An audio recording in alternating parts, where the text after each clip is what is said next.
এটা নিয়ে আমার 2 নম্বর বিয়ে বাড়ি। মানে পুরো কথাটা শোনো আমি কি বলতে চাইছি। আগের বছর একটাও বিয়ে বাড়ির নেমন্তন্ন পাইনি তো কি হয়েছে, এবছর দুটো তো পেয়েছি। তো আগের ছিল বোনের বিয়ে, তো সেটাতে ভিডিও বানাতে পারিনি কোনোটা কারণে, তো এই তো দিদির বিয়ে ভিডিও বানাচ্ছি। এটা ছিল সকালের ভিডিও যখন আমি গায়ে হলুদের জন্য গেছিলাম ওর কাছে। তো এখানে আমি একটা সিম্পল একটা ড্রেস পরেছি, তারপর কানের টুক আর হাতে একটা ব্রেসলেট পরে নিয়ে লাস্টে একটু লিপস্টিক পরে হালকা করে একদম আমি হয়ে গেছিলাম একদম রেডি।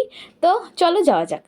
তো চলে এসেছি আমি, ওইখানে পুরো ডেকোরেশন কমপ্লিট হয়ে গেছে, খুব সুন্দর করে সাজিয়েছে, একদম সিম্পল স্যাটেল, মানে একদম খুব সুন্দর। আর ও খুব সুন্দর লাগছিল ওকে, আর ওর এখানে আইবুড়ো ভাত চলছিল। আর এখানে আমাকে বোন বলছে একটু আমায় সাজিয়ে দে, মানে ও শাড়ি পরেছিল, জাস্ট আইলাইনার মাস্কারা আইশ্যাডো পরিয়েছি। দেন এখানে ওকে শাঁখা পরিয়েছি, দিদিকে খুব সুন্দর লাগছে শাঁখা পরার পর হাত দুটো। ওকে দিয়েছিল রাধাকৃষ্ণের একটা ফ্রেম গিফট, যেটা পেয়ে খুব খুশি, কারণ ও রাধাকৃষ্ণের খুব বড় ভক্ত। তারপরে শুরু হয়ে গেছিলো আসল পর্ব, ওর গায়ে হলুদ, যেখানে সবাই ওকে গায়ে হলুদ মাখাচ্ছিল আর ক্যামেরাম্যান তুলছিল তার ফটো। আর এখানে আমাকে গায়ে হলুদ মাখিয়ে দিয়েছিল, আমি চুপচাপ করে বসেছিলাম আর দেখছিলাম ওর সাথে কি হচ্ছে না হচ্ছে। তারপরে এই গোল গোল করে কেন ঘুরছিল আমি জানি না এই নিয়মটা। তারপর ওকে এখানে স্নান করিয়ে দিয়েছে, দিয়ে আমরা চলে এসেছিলাম পেট পুজো করতে।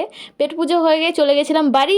দেন রাত্রিবেলা আমি এখানে সাজুগুজু করে একদম হয়ে গেছি রেডি, ঝাঁকানাকা হয়ে চলে এসেছিলাম বিয়ে বাড়িতে। লাইটিংটার জন্য সত্যি বলছি খুব সুন্দর লাগছিল। তারপর ভিতরে এসে দেখি না মাসি একটু রেগে গেছে দেরি করে এসেছিলাম বলে। গিয়ে দেখি বড় চলে এসছে, মানে সন্ধ্যাবেলা মরদ ছিল বলে তাই তাড়াতাড়ি চলে এসছে।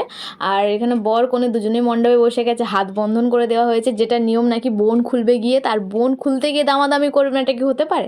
তো এখানে দামাদামি চলছিল আর বরের গার্ড দিয়ে 1 টাকাও বেরোবে না বলছিল, বাট যাই হোক করে বের করানো হয়েছে কিছু।